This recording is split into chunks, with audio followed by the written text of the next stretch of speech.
Is this wireless? It is wireless. So I could walk around and talk to people. Can Within I be? reason, yeah. Can I be Tell like? me what you see there. 'Cause I can't see. You see John and I? barely. Can you move it? Just keep moving your stuff. All right, I'll keep moving my stuff to accommodate you guys. Oh my gosh, the things I do for friends. That's what we do. All right. I'm honored that you call me a friend. Do I need to like frame you guys better? Well, yeah. I mean, I can't see it, so. All right, so don't move and don't move. At all? Can I move in? You can move in, absolutely. Don't move away.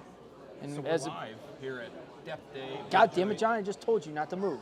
And we've got Jef Smith here from Loaded Dice giving us direction. He is Cheers. The ultimate director. He can see what's going on. We can't see it, so. I actually can. Oh, you can. You told me to pull it up. Can I make comments? Framing. This is perfect framing from Jef Smith from Loaded Dice in Troy, Michigan. Where's Jef Scorsese? We are located in Troy, Michigan. What road, though? Oh, Maple and Rochester. Maple and Rochester. On Rochester Road, north of Maple. For your east siders, it's 15 mile. Near 75. Use the Very Rochester near. Road exit. Exit 69. You go south. Oh no, that's Big Beaver 69. Big Beaver 69. Yes, I'm Rochester. so far behind, like, watching actually what's happening. So we are here at Depth Day at Brew Detroit in Detroit, Michigan. Today is the release for Depth 3, which is a stout. Tell us what it is, Jef. I have to tell you what it is? Yeah. It's an imperial stout What that's happens when you aged, wear a microphone? Christ, with Madagascar vanilla beans. And I believe, not 100% sure, but the writings tell me it's in a Blanton's barrel. So we've been drinking it probably a little bit too much, I think, as a preamble to this live feed thing. Yeah. Well, Yeah. you and I maybe. Not, Yeah, I'm Not only had a him. few sips because I'm on my drinking sabbatical, but I made a exception for today because I had to get Depth, because this is Depth 3. Good. Yeah, Depth 2, I don't know, you were here last year for Depth Was. 2. John wasn't here for Depth You 2. were. This is John Fahrner, my co-host of the Dewey Pod Monster podcast.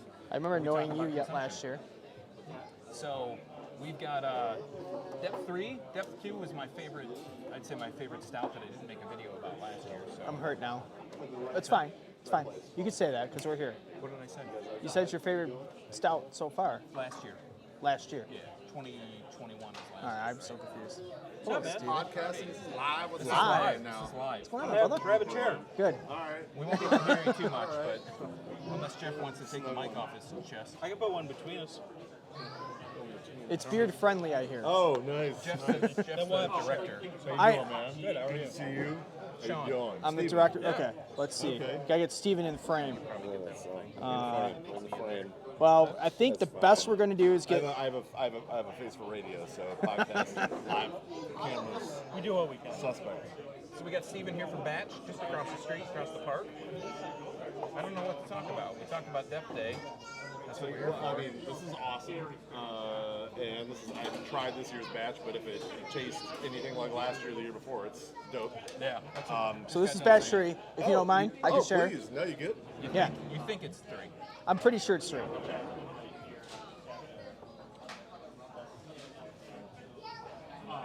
The expert.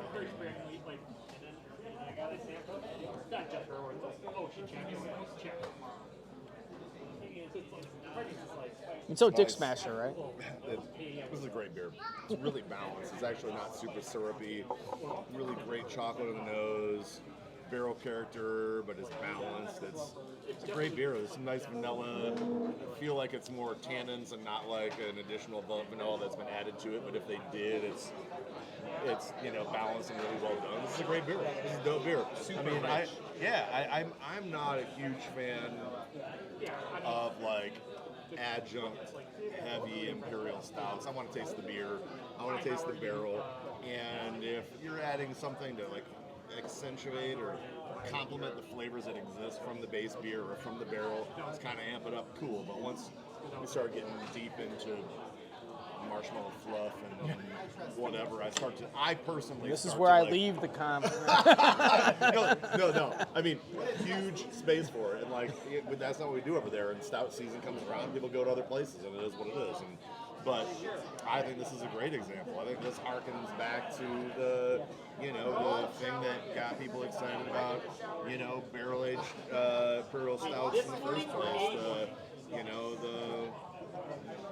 The Goose Island and I personally came to the game through Dragon's Milk back in the day when that was a seasonal release. Yeah. That beer really got me excited about this particular style, but I think it's dope. It's well done. I think there's a lot of people that are looking forward or looking for just the traditional, without, like you said, without all the adjuncts, without the marshmallow fluff, without the peanut butter XYZ, with the, monk fruit and whatever other crazy stuff they do. So, yeah, I think that this is a nice example of that. It's not super crazy over the top, but it's super tasty at the same time. Yeah. I think this does a good job too, though, giving you that good barrel-aged stout body. You mentioned it's not syrupy or anything like that, and it's not, but it's got a good thickness to it at the same time. Totally. It doesn't have that. I've been one of the things for me that's been a complaint for barrel-aged stouts lately is they feel very light in body. And there's good flavors there, but I want that thickness, get you through Michigan winter feeling out of a stout, and this still hits that. Oh yeah, it's curvy and it should have curves, but when it gets syrupy and heavy, to me it does not matter what the style is. But after I drink one, ideally I should want to drink another. Yeah. And when something is so heavy or so over the top, I'm like, all right, well I got through that. Can I get a Kolsch, please? Yeah. You have something light I can move on to? Yeah. Speaking of, what's up, man? How you doing? Good to see you. I just came from Royal Oak Brewing Company, where they were just doing their Kolsching hour after Jeremy won gold for that Kolsch. Yeah. Hey, pretty good, man. That was a good party. How's it That was going? a good party. Great beer. Yeah. And both, I would say, both opposite ends of the spectrum from beer, color, body, flavor. But I think they both do really good jobs representing the style. And I think this is dope. I think this is a good beer. Yeah, well, I've been kind of transitioning. I was telling these guys, I haven't really been drinking much and transitioning more about talking about news from Michigan, and that was one of the things that just came up was that Great American Beer Fest, that Royal Oak winning that for that Kolsch, and it's cool to see that breweries in Michigan are getting recognition for things that aren't just the juicy this or the syrupy stouty kind of this. It's like traditional styles that they're getting recognition. And for that beer and that brewery in particular, Jeremy won bronze at GABF in 2019 for Kolsch. So this is not an anomaly. Right. This is not a good batch. They got in front of the right judges at the right time, which happens a lot. You win a medal, and then you resubmit, and you don't achieve or whatever.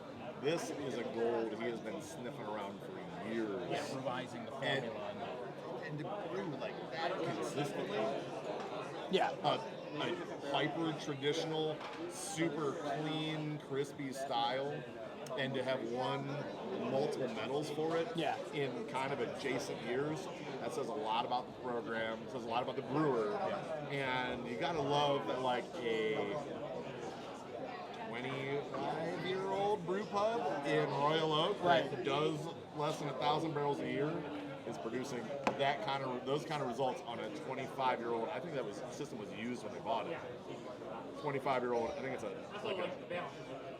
It's a Franken specific. I think it's a specific mechanical, old school brewery. They had a problem with the heat exchanger earlier this year, where they shut down the brewery for a while. Figured it out and still produced that beer when it gold. That's dope. Yeah, that's Sorry to co-op, Depth Day and gush about Jeremy. No, but Kolsch. I think it says a lot about the scene that we're all part of, right? There's a reason why we're all here today.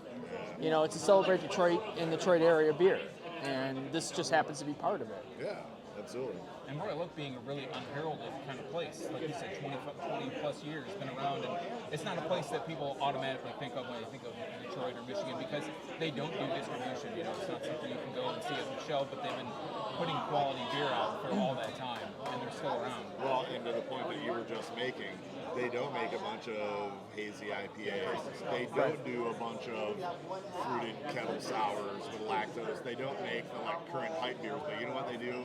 They make a lot of different styles. They make them true to style. There's a variety of malty to hoppy, stout to, crispy lagers and kolsches. And to get recognition, it's pretty cool, man. Yeah. It's pretty cool. And they got a killer tap room, and it's always a good time just to go hang out. And Well, the Kolsching Hour is legendary. Kolsching Hour. yeah. So I expect that you both will get some form of payback from Royal Oak for pumping them for the last 15 minutes, right? Chamber of Commerce sends us a check. I'll take it. I would definitely take it. Awesome. So what do you guys got coming up at Batch? We've got, we're getting deep into stout season, so we've got a couple of beers coming out of barrel in the next month or so. We just did sensory on everything in the cellar yesterday. There's a variety of stuff. We're getting into malty beer season. And not that we stray away from that in the summer, but we've got a bunch of malty beers coming out. We just put Czech Pills on this week. I drank some yesterday. Crispy and crushable and dynamite. Might make you make a side trip on the way home. It's all right. I think we still got Zwickel beer on. We're at the very end of Fest beer. I think we've got 5 or 6 lagers Oh yeah, you're on speaking right right now. I guess we're Totally. stopping by. That's actually what we're doing for Detroit Fall Beer Festival, which we haven't been deep in festival. Time out. Can we talk about that? Because I was surprised to see your name on that list. I know. Listen, straight talk. I expect more out of the guilds. I know we're coming off of a couple of years where things have been pretty intense. I'm looking forward to seeing how the organization evolves to reflect the membership and the scene in the state, and doing what we can to move the scene forward as opposed to just being a mirror of what the scene is doing. Okay. Acting as a mechanism to push the beer economy forward and bring in the things that happen adjacent to craft beer. It should focus on food. It should focus on music. It should focus on all these things that people already do with craft beer. Should be the gravitational center for it. So clearly I'll be somewhere at some point advocating for whatever. I'm the sand and the Vaseline. This is who I am. It's how I exist. I'm fine with it. I didn't set out to be it, but you got to recognize. I witnessed Stephen and a certain other very stouch member of the guild in front of my tent last year having a powwow, and it was. I'm like, okay, this is happening. I've seen those, and they're usually pretty epic and entertaining. So, I don't set out to be an asshole. It just sometimes evolves into that. Not my words. I see an opportunity for the guild to be what it was, which was pushing a story forward about the beer scene in Michigan. It's just not doing that right now, and it hasn't done that for a while, but it can. And it just boils down to members advocating for what they want. Yeah. In the meantime, we're going to be at the festival. I'm not the only person that works in my brewery, especially in the actual brewery, let alone the rest of the business. And everybody. You've told me wanted from to be time there. to time you don't work there, so Yeah, that's cool. I'll tell you, and that's a tongue in cheek, but oh boy, do I work there. Yeah. I've been logging some hours. But the idea that we're going to be at the festival and we're bringing 100% lagers is a lot of fun to me. Just because we can. Yeah. As you should. Why not? It's fun. It's contrarian and hilarious and awesome. All the beers, I'm really pumped. Chris is doing a great job. In the brewery, Doug, our head cellarman, is doing a fantastic job and always has been. And we've got Kim finally into her GM role and production manager, and making sure that all the cogs are lining up and that we're holding ourselves accountable to, Been on striving the for record excellence. of saying before, Kim can make all the beers and do whatever she wants. She can. Yeah, she's dope. We were hanging out earlier at the Culching Hour, and it's fun to actually, and Doug was there too, we were hanging out outside of our four walls. Yeah. This was fun. Well, They calling your name. Really Okay. lucky to Give me a be sec, able I'm gonna finish be able this to, up. You know, hang out and drink beer with people that know how to make beer. Really fun. So you mentioned earlier about the guild. That's kind of one thing that I noticed is there's not like a lot of involvement. You don't see a lot of things. I mean, it's just a festival, and that's the festival comes and they set all that, and then they disappear until the next thing comes up. And It's just a perpetual hype machine for the next festival. yeah. But it should be a perpetual hype machine for beer here. Period. Considering we're like what 6th or something in the nation with the amount of breweries, or maybe in the top 10 at least. Yeah, I don't disagree. I think there's an opportunity for the whole thing to evolve, and I don't think that the conversation that we're having is shock or surprise to anybody. And I'm not even talking about me advocating for this over the last few years, but like it's time for everyone to level up, and it has been for a while. It's not just the guild, and it's not breweries who continue to try and level up and doing our R&D and our continued investment in our breweries and everything we're trying to do, but like doing it in a collaborative and deliberate, conscious way. How can we work as a group to continue to storytell and differentiate about how awesome everything that we do in beer and food and hospitality in this space in Michigan is, and then let's show that off. And I think the festivals are a really obvious place to highlight that 3-4 times a year. And, I'm looking forward to seeing how it evolves. Fingers crossed. Yeah, the one thing, looking at news online about Michigan beer, or just about beer in general, and you see like top beer cities, or you see top beer states. And when Michigan doesn't show up, and it doesn't show up in the top, it should be in the top 3, top 5, like every time, and it doesn't show up, and it's like there should be somebody advocating for that. It shouldn't necessarily be you guys, because you have your own thing to run. Well, so the guild is Right. It's just like any other, representative organization. The guild should be reflecting us, and the game has changed. And the guild did a great job of building scale for growing big breweries. And now, Founders is no longer Michigan owned or even domestically owned. Bell's is no longer Michigan owned. Shorts is no longer Michigan owned. And so who are the big boys, and how big are they really? So why don't we look at our membership and say, what is the guild, and what is this organization's goal? Who is it representing, and what is the story it's trying to tell? And I think the story is obvious. It's small breweries. It's breweries less than 1,000 barrels. Arguably, it's breweries less than 500 barrels. So how do we talk about diversity? How do we talk about consistency? How do we talk about neighborhood brewery? How do we encourage that, that like local gravitational pull and create that, that kind of beer tourism, little brewery to little brewery, like the hype machine. And I want to go, see the big brewery that's getting all the headlines in Grand Rapids or wherever. Like, the small brewery is the future of craft beer, and it has been for a while. So we might as well lean into it, identify it, and make sure that we, as a group, as a scene, are making sure that those business models, that business model for those businesses, is sustainable as possible.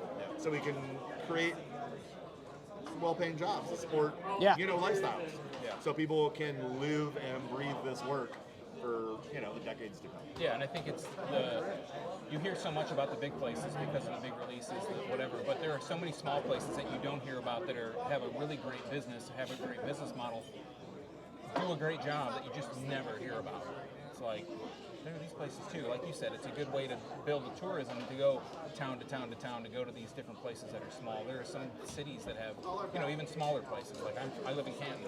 We have Canton Brew Works. We have Arbor Brew is in Plymouth now. We have Bearded Lamb, and there's Supernatural. They're all within 10-minute drive, like from one end, from the closest to the farthest. But you don't hear anything about those because Arbor Brew maybe, arguably because they have 2 locations.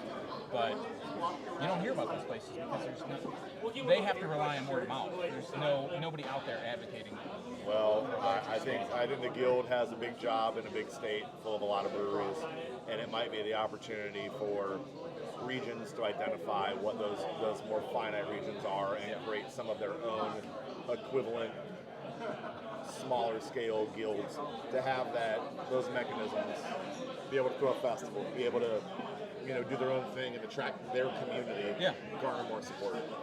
I'd love to see the guild kind of help with, like, the example that comes to my mind is what City Guild does and all the things they do outside of beer in Grand Rapids. Yeah. And Jeff, I know you've done stuff around Pride to try and help push positive social issues, and I know you do your own things as well. I'd love to see them shed more light on that. So if you're looking at the guild because maybe you found bells in a bar wherever, there's a million things that beer is great. I think we can all agree there's bigger issues in the world than having a good beer. That's not really a hard thing to find right now. I'd love to see the guild kind of push some of these positive things that could be going in a community, because at the end of the day, I don't really care how good your beer is. If you're an asshole, I don't want to go into a brewery in the first place. I'd rather see people pushing the thing that drew me to this industry is, like, I don't think there's a lot of assholes, right? I mean, I think the people who get into the craft brewery, the microbrewery scene, from a ground level, grassroots level, they're all good people and they all want to do good things for the community. I mean, that's one of the reasons why I got into it. There were a few. Several. I mean, not to stroke Steven's ego, but I mean, like, he's one of them. Like, he did the feel good tap. Oh, and I was aiming for asshole, not for good guy. No, I was riffing on the other thing. No, I was not stoking my. No. But I mean. That's a perfect example, though. I would love to see the guild still pushing whatever is going on with the field tap. Yeah. Whoever's doing it, it seems like it's kind of fallen off. In Well, the last couple of years. and that was an inspiration for me, and that's why I try to do one thing a month, to where I'm, doing Pride, I'm doing, American Lung Cancer, I'm doing something else, like. But I feel like the guild is in a position where they can and should push that. I 100% agree. Obviously, you can do that, but your push is only going to go to whoever follows you, and maybe if I share it, or Sean shares it, or Steven shares it. By them sharing it, it just expands that reach and pulls in more people to what you're doing. And they don't do that. The guild can flip the switch on scale very immediately if they choose to, and I realize that the bylaws of that organization are pretty finite. It's my opinion that the membership has an opportunity to evaluate those bylaws and evaluate the purpose of this organization in which we participate and determine how we would like to see this thing evolve in the future. And they're not going to do it by themselves. They can't. I think by the bylaws, they can't. This coming conference is going to be pivotal. I think it's just going to be. I tell you what. I'm hoping that there are more people that want to step up to the microphone, are willing and ready to frame their thoughts into parliamentary language for. I just want to wear a wig at that point. Yeah, powder wig, do the whole thing, and be ready to have specific ideas really enumerated, and the parliamentarian who will be at the event can help frame that into a proposal that people vote on. That's the only way that it moves forward. Yeah. It is a big organization with a fair amount of muscle behind it, and the only way that it changes is either membership can organize and communicate, get on the same page, and move the thing forward. Because to your point, like, the big boys, we're always. The one that can see that you're doing. Yeah, I did the air I thought it quotes. was great. Okay. I saw you. We'll pop up in a bit. It wasn't just Maybe. I mean, they're no longer. I don't want to say they're no longer within the state, but I mean, they're not even members anymore. I don't think. Just pop up. Founders should not be at the Detroit Festival. I don't think that they are allowed to be guild members anymore, unless bylaws were changed. Well, founders shouldn't be at the Detroit Festival for a handful of reasons, that's a whole other. Let's not open that can. That's a Apparently- closed can. apparently we opened That up the can guild has rant been for. long since inventoried, and I agree 100%. There's no reason to spend your money on Founders beer. When it comes to Bell's, they're no longer Michigan owned anymore either. So I really wonder what participation at events are going to be like, and influence in the space if they have access to it anymore in any sort of membership. So But I think there's going to be a tremendous opportunity for like breweries like you and I. I mean, I'm much smaller than you, and you're not I am not you're big at brewery, it. Yeah, no. right. But when you look at like the scale, like I'm 150 barrels to get to 500 barrels. That's a huge leap. It is But then get to 500 to 1,000. that, yeah. 2,500. But if you look at the makeup of production, what it's like 60% are under 1,500 of the membership of the guild. I think it's more than that. I think it's like 80%. It is. I don't do math well, admittedly. It is significant. The number I'm a of marketing guy. breweries that are. I get you and me both. No, I think it's an opportunity to create some conversations before January. Is it January, February? January. So when membership shows up, there's actually a reason for us to be there, as opposed to, some conversations about whatever technical stuff kind of being spoon-fed to us day one. Like, we all show up, we all go get drunk, and then that first day is when the most important stuff for membership happens. Yeah. We should not get drunk on day one and show up Damn it. hungover and, want to vomit on our So shoes day while zero. we're trying to propose. Last time I was there, I was desperately hungover and could not advocate the way that I intended, and it's one of my larger regrets since I've been a member of this industry. So I don't know if I'm going to be there this year, but maybe it's your turn. Oh, Christ. All right, I'll bear it. I'll get up there. Right on. We should have a talk then. Cool. Because you, like, were a big advocate of, like, hey, people who are working in the industry that need to have, like, a place to meet and talk, Yeah. we should do that. We should do that. And we should totally do that. Okay. Well, we can do it at my place or yours, either one. No, my place is a whole. Well, we can do it. Your place is way better. Well, we'll do it at both of our places. We'll take turns. Okay, That'll that be works. great. Cool. Yeah. Moving. Okay. Hey, There. Get in there. Wonder Twin Powers? unite in the form of. Activate. Yeah. Here. I'm getting there. I'm getting there. You growing it out? I'm growing out. You hair farming? I'm a hair farmer. I grow it to donate it. Oh, no. But I You don't have. do it? I have. Oh, okay, there you I go. have. Okay. But I usually get really sick of it about probably 11 months in, I understand. and then You it's. gotta power through that. I know. It's the only way. That's what I do with the beard. So I could do it with the beard. I could do it with the hair. Donating the beard hair? Nobody wants that. For Merkins. Well, I mean, it happens. Some poor unfortunate child can't grow a beard. He needs Unfortunate child. needs a Halloween I'm costume. sorry.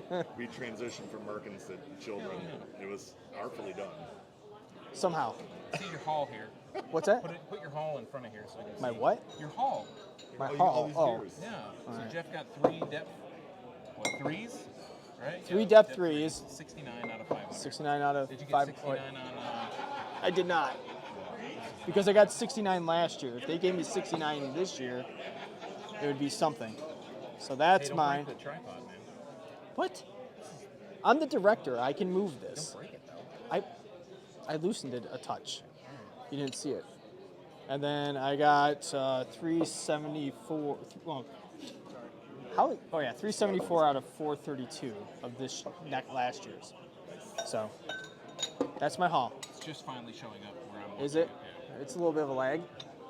Yeah, it's like a delay. In case So now we're talking about the lag. I guess.